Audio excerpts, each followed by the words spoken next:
personas realmente creen que Jesucristo regresa? Exacto. Y lo voy a decir bien light. ¿Cuántas personas cristianas creen que Cristo regresa? Porque que el mundo no crea realmente no me hace efecto porque no creen. Pero ¿cuántas personas creen que Jesucristo va a regresar a esta tierra?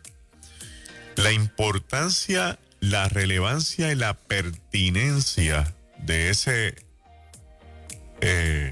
postulado radica en que las acciones de la iglesia van dirigidas a encontrarse con ese evento. Por lo tanto, la interpretación escatológica de algunos textos bíblicos se hace urgente e inminente. ¿Por qué? Porque si Cristo resucitó de los muertos, y usted si no cree en eso, despreocúpese del resto de los textos bíblicos. Pero si usted cree que Cristo resucitó de los muertos, obviamente dejó el estado perfecto para creer que Él va a regresar. ¿Cómo va a regresar? No lo sé. ¿Cuándo va a regresar? No lo sé.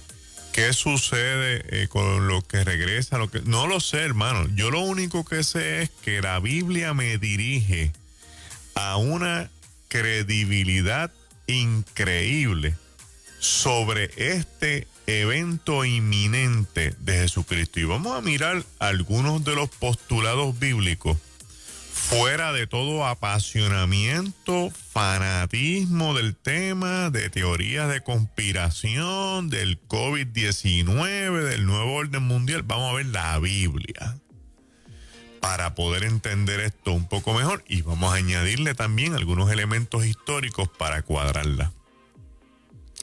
Lo primero que yo quiero establecer en la mañana de hoy es que usted se preguntará por qué yo traigo la urgencia de este tema.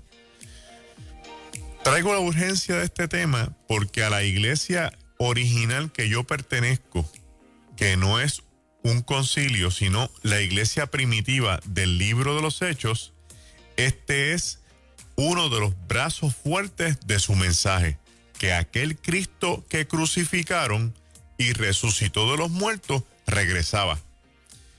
Ese mensaje, dicho por esta iglesia, tiene la base sustancial de que son ellos los que se encontraron con él. Por lo tanto, no tienen por qué inventar un mensaje. Están abrazados a un mensaje real, contundente, que se dio en la época de ellos y que ellos lo abrazaron para sí con esperanza. ¿Por qué? Porque amaban a Cristo.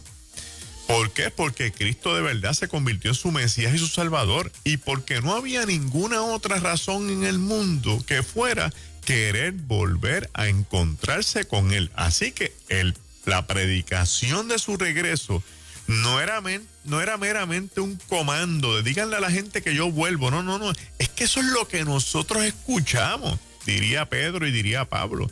Y eso es lo que nosotros anhelamos en el corazón.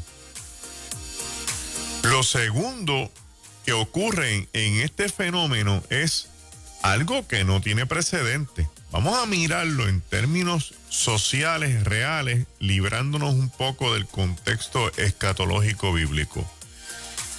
¿Qué personas estarían dispuestas a dar su vida por una mentira?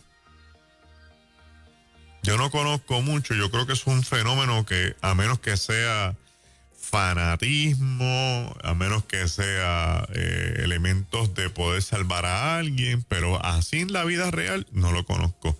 La iglesia primitiva subió la vara a dar la vida por Cristo, primero, porque sabían que perdiendo la vida la salvaban. ¿De dónde la iglesia primitiva sacó ese discurso? De Cristo, que le dijo que aquel que quiera salvar su vida tiene que estar dispuesto a perderla. Está en la Biblia, está en los evangelios. no lo estamos inventando.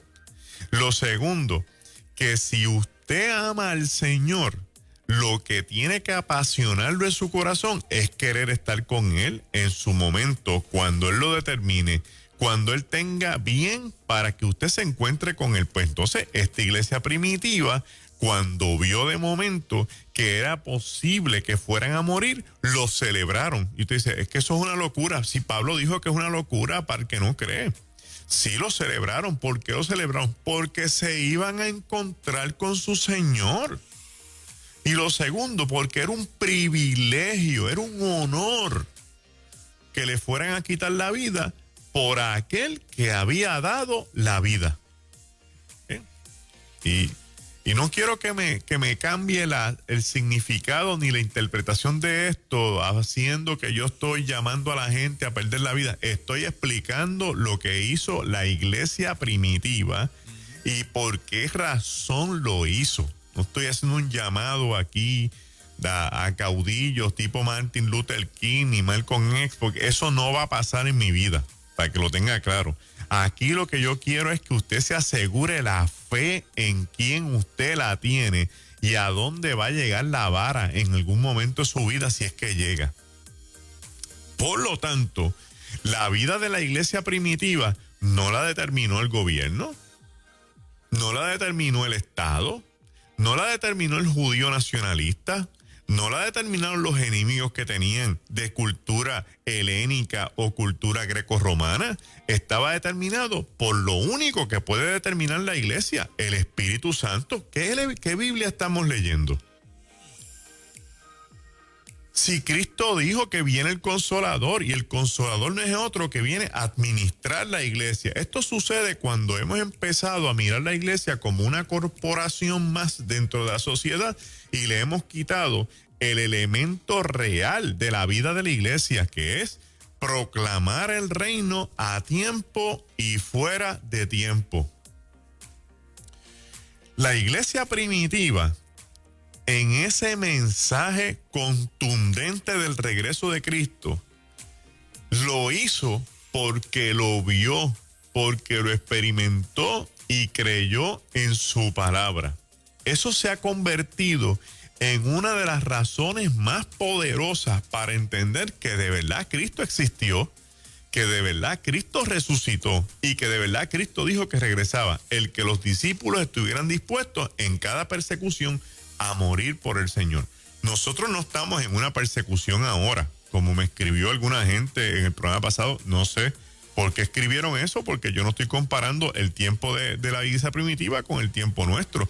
Nosotros no estamos en persecución, nosotros estamos predicando el evangelio. El evangelio se predica más, como bien me estaba reseñando una señora, y yo eso lo planteé también. Estamos llegando a mucha gente. Yo soy uno que estoy predicando y están dando más estudios que nunca en mi vida, porque como tengo que grabar, tengo que distribuir, tengo que estar presente, tengo live aquí, tengo live allá. Eso es real. Pero lo que estábamos hablando en aquel momento era de la coexistencia como cuerpo de Cristo, del elemento de la confraternización, del elemento del abrazo que se hace urgente en nosotros. Porque mire qué cosa más loca y más curiosa. La gente se puede encontrar en Walmart. La gente se puede encontrar en el parking del comercio. La gente se puede encontrar en la farmacia, pero no me puedo encontrar en la iglesia porque se me pega el COVID. ¿De verdad? Y no se me va a pegar en ningún otro lado. En la iglesia se me va a pegar. Es un planteamiento que yo creo que tiene que refinarse, porque es que esto no puede ser. Y tampoco estoy obligando al gobierno de Puerto Rico a que abra las iglesias este domingo a la cañona para que la gente se conte. Yo no estoy diciendo eso, hermano. Nunca dije eso. Yo lo que estoy diciendo al amparo del libro de los Hechos es que la iglesia quien la domina es el Espíritu Santo y que nosotros no podemos dejar de un lado que deberíamos considerar en el momento prudente con el Señor regresar a nuestros cultos. Que no cediéramos derechos. Eso es lo que yo planteaba. Todo lo que está fuera de eso no lo dije yo. Por si acaso, porque estoy reaccionando a los comentarios que me hizo la gente la semana pasada, que yo dije, pero que yo dije que me está reaccionando de esta forma. Entonces, la iglesia primitiva hizo algo todavía trascendental. vendió todo lo que tenía para repartirlo a los pobres y se reunían para llevarles ropa, comida, dinero, ofrenda, predicar, bautizar, donde quiera. ¿Por qué? Porque Cristo regresaba.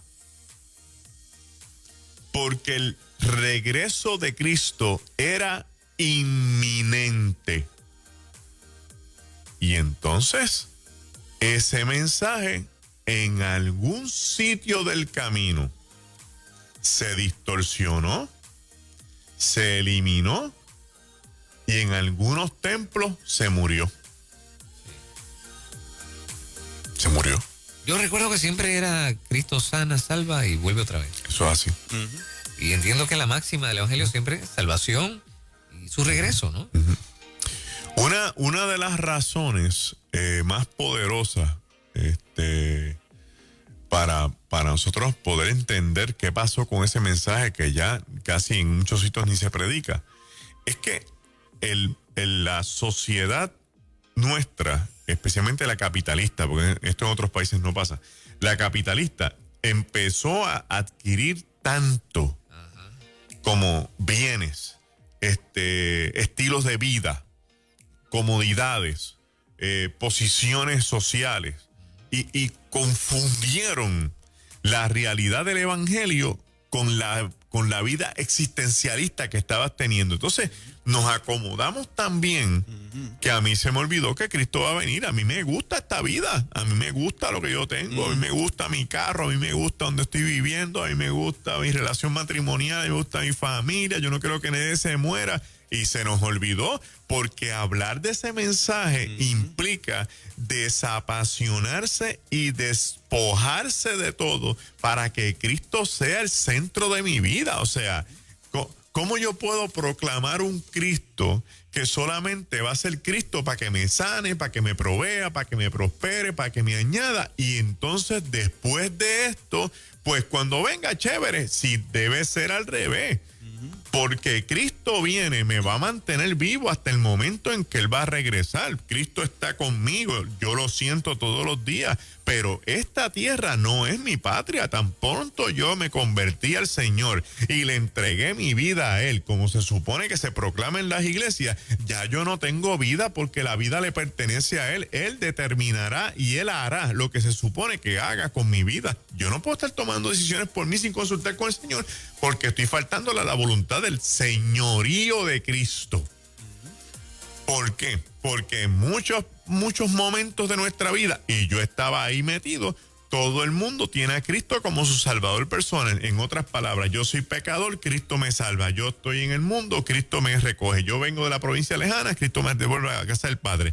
Pero se me olvidó que un segundo título de Cristo es que Él es el Señor. Y Señor significa que Él tiene un señorío sobre mi vida. Que Cristo es el dueño y el amo y el Señor absoluto de lo que yo represento. Y por eso es que yo me rindo a Él. Y no debe haber en la vida ninguna cosa superior a querer encontrarme con Cristo.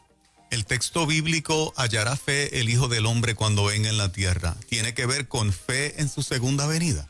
Sí, tiene que ver con fe en su segunda venida. Tiene que ver con fe en su segunda venida, porque va a haber fe en Él.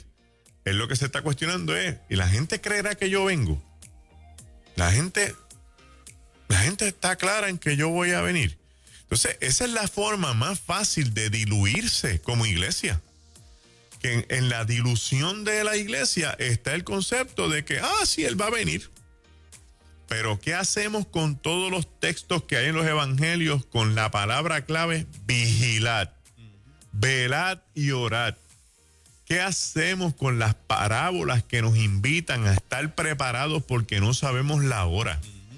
¿Qué hacemos con estos textos que hablan, esta parábola de que como ladrón en la noche, que si el Padre supiera la hora estuviera preparado. O sea, ¿qué me está diciendo Cristo con esto? Si yo soy salvo y Cristo viene, yo me voy con Él como quiera. Entonces, ¿para qué me manda a vigilar? ¿Para qué quiere que yo vele? Porque ese es el mensaje que le estoy enviando a los que no creen. Oye, cree en Cristo, pero estoy vigilando. Estoy vigilando para que sepas que creo en Cristo, para que entiendas que un día de estos no voy a estar aquí, para que sepas que en algún momento determinado me voy a reunir con mi rey. Mire, yo no estoy loco. Para nada, lo absoluto. Esto es lo que yo creo que está en la palabra y como yo lo interpreto de tantos años en mi vida. Y entonces usted habla de la venida de Cristo y la gente se revuelca la cara y, sí, Cristo va a venir. Y entonces, y usted me dice, ¿y cuál es la razón de esto? Bueno, porque la iglesia primitiva velaba las señales. ¿Por qué? Primero porque Cristo velaba señales. Y entonces velaba las señales para evaluar que dentro del contexto de las señales se podía dar el regreso. Mire, Pablo esperaba a Cristo en vida. Esa es su postulado en la epístola de los Tesalonicenses, capítulo 4, verso 16. Y después nosotros, los que hayamos quedado vivos. O sea, él está diciendo, el Señor va a venir a buscar a su gente y si yo estoy muerto, me voy con él porque los que duermen se levantan primero. Pero si estoy vivo, me voy a ir también en un cuerpo glorificado. ¿Y de dónde los discípulos sacan esta cosa de cuerpos glorificados? Vieron a Cristo en un cuerpo glorificado, un cuerpo que era diferente al que murió en la cruz, que podía atravesar paredes, que podía hacer 42 y comía lo que fuera, un cuerpo superior que dominaba la materia y la ley física cuántica.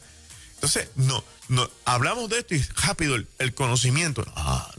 Las leyes físicas, no, porque eso, muchachos, leyes físicas cuánticas.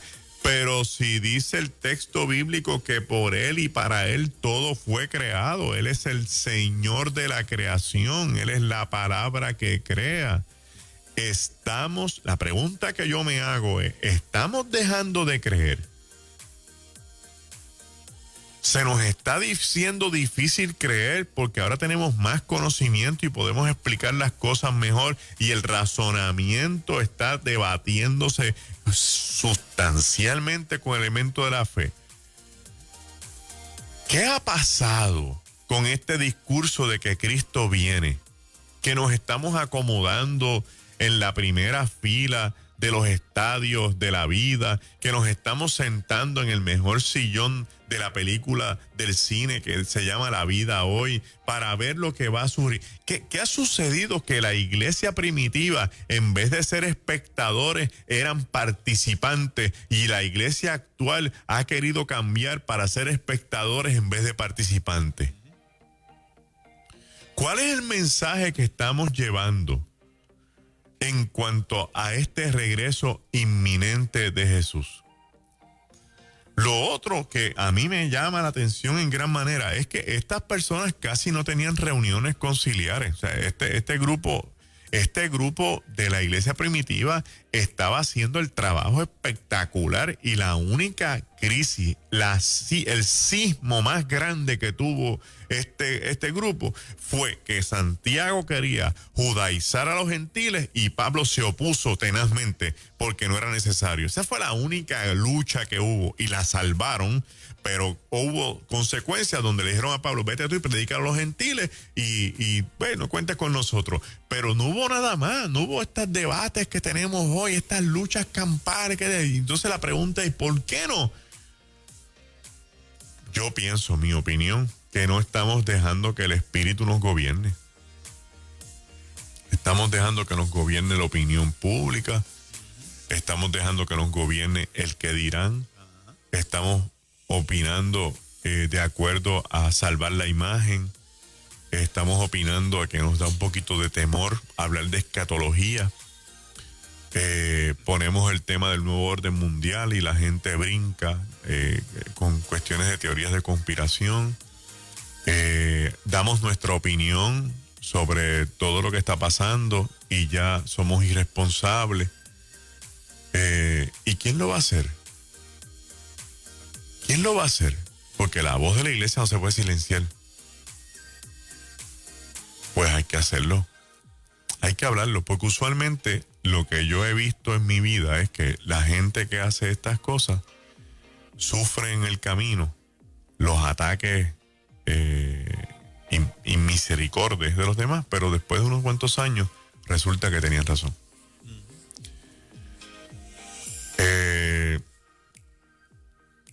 Yo hago un llamado, un urgente llamado a volver al texto bíblico. A volver al texto bíblico y releer estas notas, que todo lo que le he predicado y le he dicho hasta este momento, ni siquiera he tocado el Apocalipsis. Solamente toqué los capítulos escatológicos de Mateo, de Lucas y el libro de los Hechos. Para dejar el Apocalipsis a un lado, porque la gente se confunde y ahí están las 7 escuelas de pensamiento. Vámonos a los Hechos de los Apóstoles, vamos a los Evangelios, donde está Jesús, a la médula de lo que nosotros somos, seguidores de Cristo. ¿Cree usted en el regreso del Señor Jesús? De verdad ese es parte del norte suyo. Yo recuerdo en un retiro que yo era de predicador y estaba allí un muchacho y sopleteó una trompeta como a las 3 de la mañana. Y de como 100 que éramos, yo creo que solamente 2 brincaron. ¡Cristo viene! Y a mí eso me sorprendió. Porque yo dije, wow, este individuo está esperando la venida de Cristo. Y por eso es que reacciona de esa forma, a los demás no. Entonces, ¿hasta dónde llega lo que uno cree? ¿Hasta donde yo diga? ¿O lo que yo creo debe absorberme por completo? ¿Lo que yo creo debe castigarme? ¿Lo que yo creo debe hacerme daño? ¿Lo que yo creo debe sanarme? Lo que usted cree debe absorberlo completo. Lo que usted cree debe dirigir y determinar su conducta. Lo que usted cree debe afectar su manera de pensar. Lo que usted cree es lo que usted es. Por lo tanto, si usted cree en Cristo el Señor, entonces dese la oportunidad de que esa creencia lo conquiste hasta las últimas consecuencias. Poderosa palabra esta mañana con Magdiel Narváez. Yo creo que todo lo que Nueva Vida 97.7 y sus recursos, Magdiel es uno de ellos, estamos estableciendo es la importancia de enfatizar en un mensaje que se le ha perdido la importancia para la mayoría, que inclusive cuando se plantea el tema de la segunda venida de Cristo, algunos piensan, uy, están metiendo miedo. Yo nunca pensé, yo llevo 33 años de reconciliado con el Señor. Me crié en una familia y vengo de un extracto pentecostal, siempre lo he dicho, donde el tema de la segunda venida de Cristo ha sido central. Pertenezco a un ministerio que predica y enseña acerca de la segunda venida de Cristo. Y a la medida que pasan los años, me tengo que sorprender cuando los propios de nosotros que hemos sido cónsonos en esa doctrina, nos empezamos a sentir extraños con la predicación y la enseñanza de la segunda venida de Cristo. Me cuesta, me quedo en shock cuando miro las escrituras, ¿verdad? Describiendo el ascenso de Jesús al cielo, varones Galileo, que están mirando al cielo. Este mismo Jesús que está ascendiendo es el que vendrá. Entonces, como tú dices, Magdiel, no es una doctrina sacada por la punta de los pelos, es una doctrina fundamental que está en el Nuevo Testamento y que ha sido enfatizada a la saciedad. ¿Tú tienes alguna opinión de por qué nos ha parecido tan extraño a nosotros hablar de la segunda venida de Cristo y cómo tanta gente lo ve como un mete miedo en vez de verlo como un mensaje de esperanza? Porque para mí es un mensaje de esperanza. Claro. Para mí es decirle al mundo, ven, porque este mundo porquería se acaba, pero Dios nos tiene una vida eterna con Él. Tenemos la vida abundante en Cristo, la podemos empezar a experimentar aquí, pero en la eternidad será por eso, por toda la eternidad. Ven a Cristo porque Él viene. Eso es un mensaje de esperanza, para mí no es un mensaje de miedo. Tú llevas muchos años en Cristo también, Fernán. Claro que sí. Y no sé si te ha parecido también el ver de manera extraña tú que has participado en otros medios también, en Sí. tantos múltiples medios, Sí. como decir, espérate, yo estoy escuchando bien el feedback de un sector, gracias a Dios no es todo, pero de un sector importante del propio pueblo cristiano. Bueno, o sea, ¿cómo digo yo? Yo observo que desde el final, para mí, no sé si coinciden, desde el final de los años 90, el mensaje de que Cristo viene empezó como a opacarse y a sustituirse por algo que me luce a mí como, no sé si es como el afán de ciertas, no sé si es como, yo percibo que algunos sienten que el mensaje Cristo viene es como old fashion. Ujú. Y hay un aparato evangélico que quiere constantemente modernizarse. Y ese mensaje lo siente como una cosa que pasó vieja, ¿no? Sin decirlo, Ajá. pero luce así. Ajá. O por lo menos así yo ¿verdad? Lo percibo.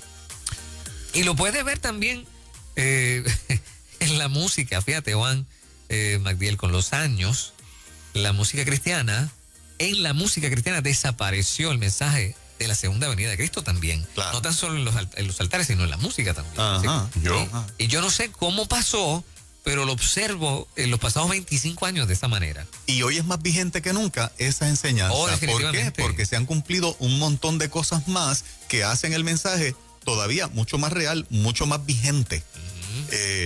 Precisamente desde el punto de vista escatológico y profético. Y todo lo que seguimos viendo apunta que va en esa dirección. A mí me sorprende que un sector reaccione como que extraño, reaccione como que estos quieren infundir miedo, cuando vuelvo y repito, es exactamente todo lo contrario.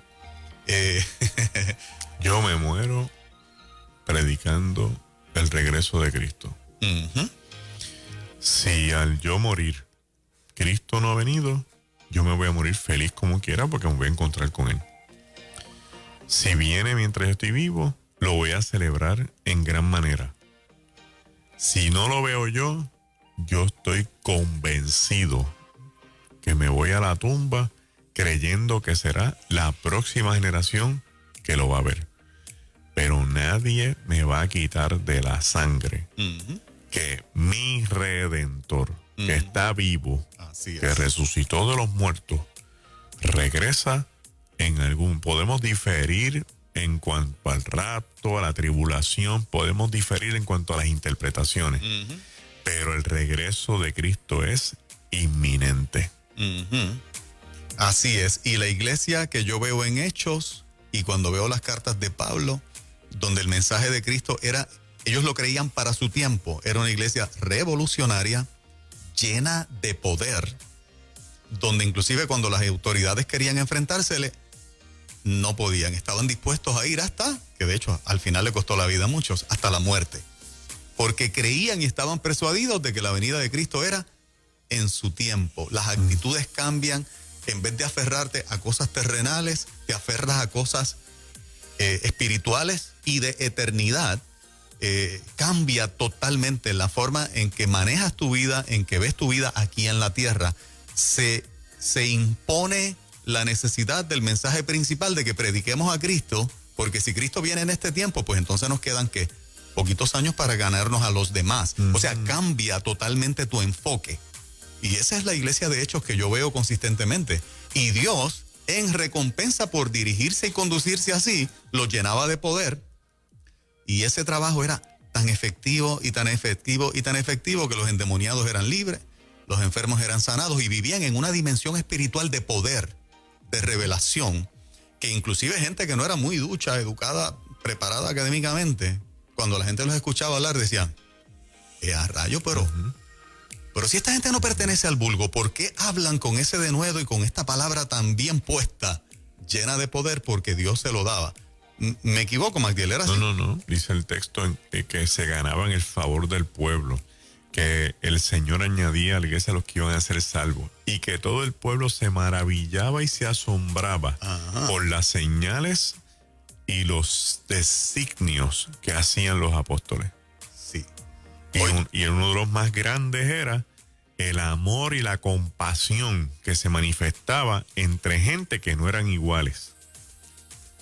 Así es. Porque había gente que decía este texto de que compartían el pan con sencillez y alegría de corazón todos juntos.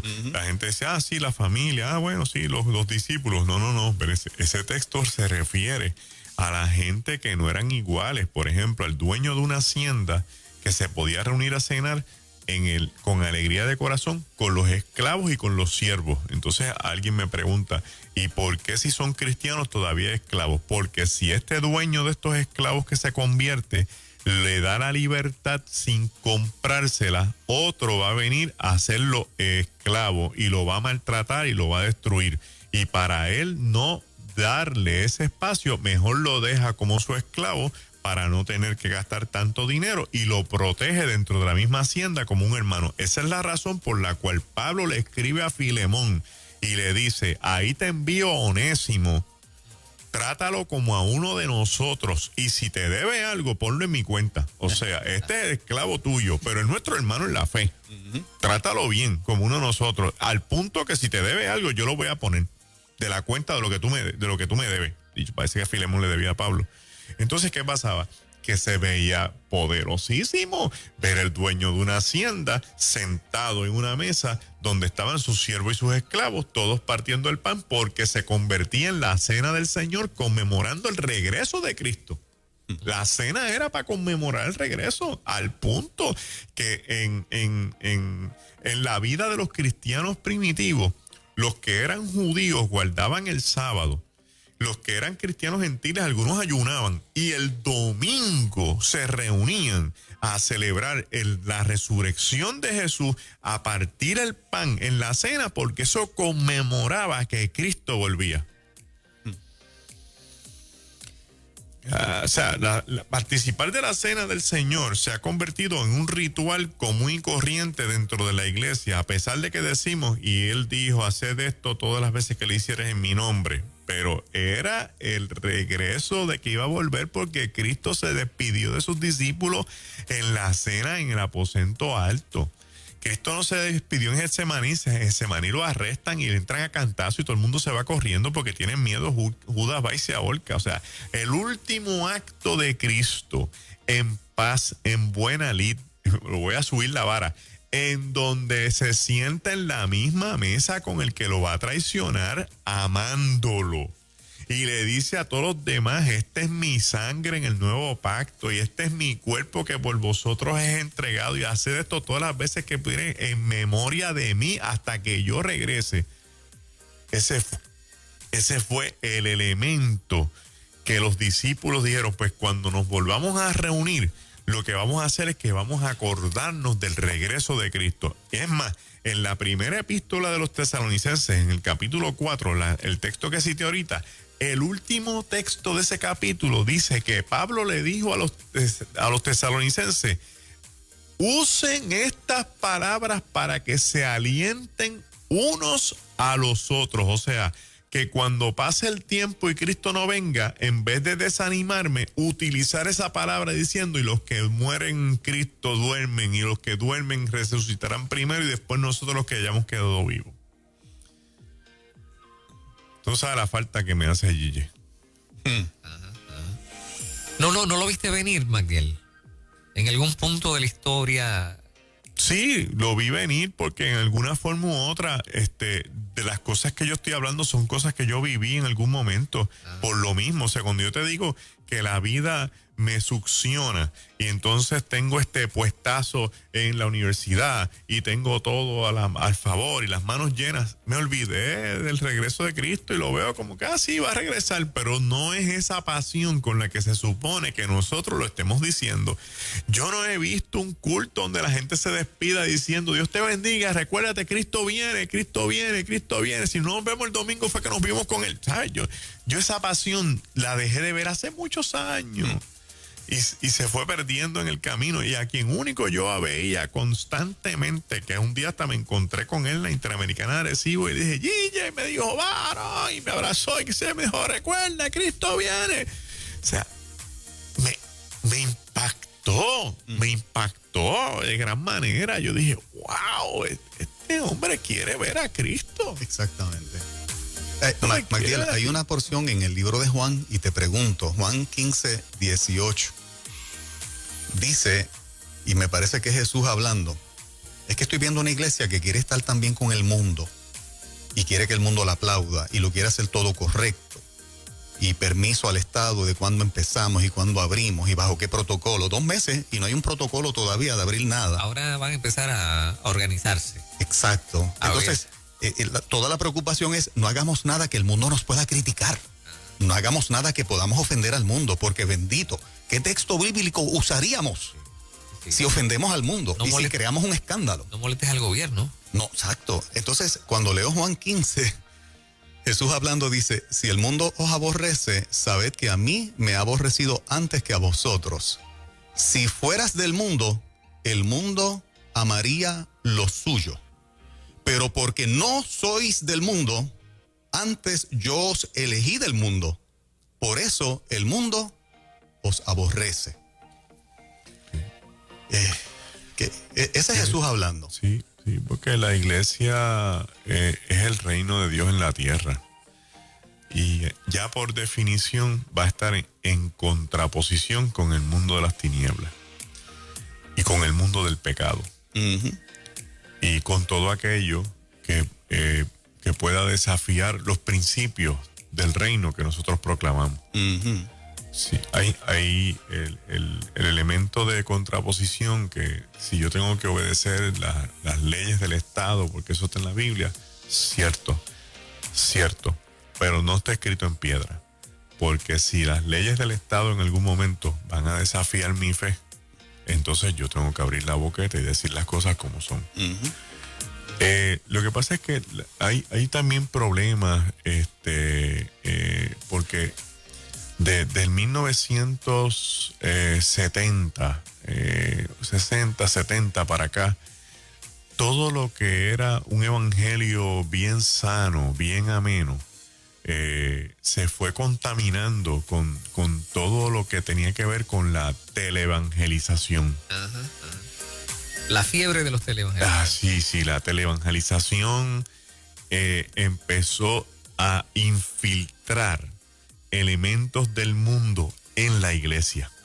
Y entonces lo vimos por bueno, porque la gente no es como ahora, que si vamos a salir por los medios, yo me quedo en casa. No, la gente, como quiera tú fueras a salir en la televisión, ibas al culto.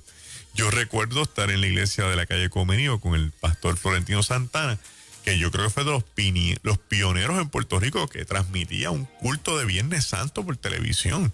Y la iglesia estaba que no cabía un alma, pudiendo haberse quedado en la casa viéndola. ¿Ves la diferencia? Entonces era el elemento de la protagonización versus el elemento de la participación pasiva.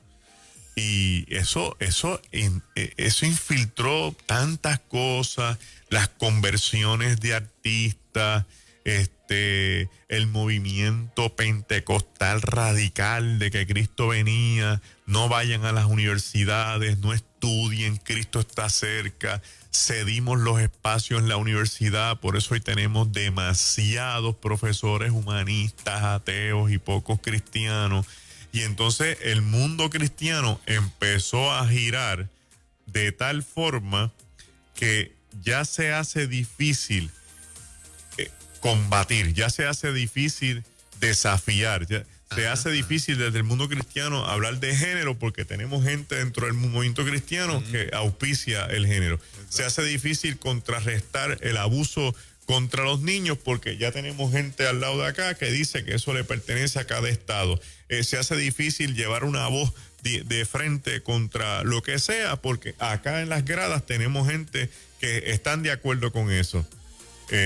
Me sorprende en gran manera hasta dónde nosotros vamos a ser tan laxos y tan finitos. Para que todo el mundo esté cómodo. Para que estemos cómodos y dónde vamos a dejar los principios. Porque mi mayor preocupación en todos los aspectos de estos últimos tiempos es que una vez usted ceda un espacio, usted no lo va a recuperar. Mira, cuando ocurrió lo de las Torres Gemelas,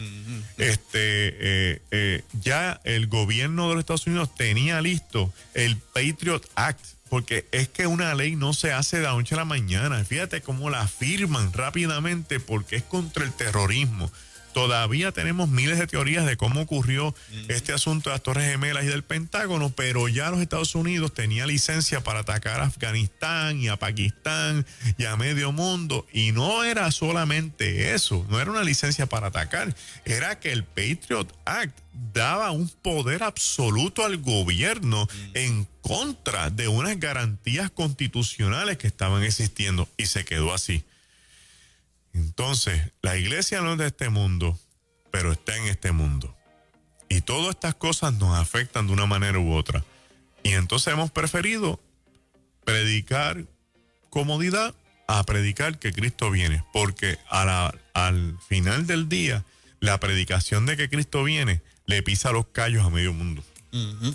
Le pisa los callos a medio mundo porque Cristo, yo no creo que Cristo vaya a venir en una actitud pacífica, en un contexto mundial pacífico. Yo creo que Cristo viene cuando el contexto mundial esté en crisis exorbitante y va a coger al mundo de sorpresa. Ese es mi pensar y va a ser de esperanza. A mí me produce alegría, a mí me produce gozo, a mí me produce extrema y profunda satisfacción saber que en quien yo he creído está vivo y que un día, irrumpiendo las nubes, vendrá a buscar lo suyo. Eso no es para meterle miedo a nadie. Para mí eso es yo dormir feliz. Bueno, mi esposa y yo oramos y parte de nuestra oración al final es: Señor, si vienes esta noche, que nos podamos ir contigo. Y si amanecemos mañana, con la alegría de que es un día más para nosotros y un día menos para ti. Me encanta el Cristo que se presenta en la palabra como este amigo que deja saber todo lo que Él va a hacer. Y si para Él no hubiese sido importante que supiésemos de antemano el tiempo, ¿verdad? Y las sazones, aunque nunca vamos a saber el día, Él ha sido tan bueno que nos dejó una descripción del tiempo y las sazones que íbamos a estar viviendo para que levantemos nuestra cabeza, sabiendo que nuestra redención está cerca. Amén. O sea, Él no nos dejó en oscuridad nunca. Y todo lo que ha dejado es para que nosotros precisamente tengamos la esperanza de que cada día está más cerca su venida. Y aquel que no ha venido, pues entonces echa para acá, porque este mundo va a pasar, ¿verdad? Este mundo se va a terminar, pero la vida eterna con Él es la vida eterna con Él. Y es lo que Él quiere, que cada uno proceda al arrepentimiento, como dice la palabra, ¿verdad? Que Él no hace acepción de personas, sino que quiere que todos procedan al arrepentimiento. Y si nosotros dejamos ser los portavoces de esa prédica, de ese mensaje, de ese llamado, pues entonces ¿quién lo va a hacer? Eso es así. Así que, Magdiel, te agradezco este tiempo que tú sacas con nosotros. Buenísimo. Esperamos que extraño, ¿verdad? Que la emisora más liberal, aparentemente, sí, que siempre nos han puesto ese sello. Es bien extraño. Entiende que son algunos artistas seculares. Es la emisora que está predicando con más vehemencia la segunda venida de Cristo con todos sus recursos y un proceso de que la venida de Cristo está cerca y que todos los acontecimientos que estamos viendo en el mundo nos enfilan, sin duda alguna, hacia que el mundo está cambiando hacia un nuevo orden, hacia una nueva forma de vida aquí en la tierra, que a mí no me afecta como cristiano. Yo me voy con Cristo, pero le tengo que advertir a otros que no lo saben, que están a ciegas, de que eso es lo que está pasando y que hay esperanza en Cristo. Pueden entrar en el bote de la salvación y de la vida eterna con Cristo. Aún enseñar eso y predicar eso es atacado, y tú eres uno de los más que recibe los balazos de eso, Magdiel. Sí. Pero Cristo viene. Magdiel Narváez, Palabra Viva, 97.7 Nueva Vida. Elgalileo.org. Elgalileo.org. Ya subimos los libros del pastor Isaías Narváez y los libros de este servidor a nuestra página.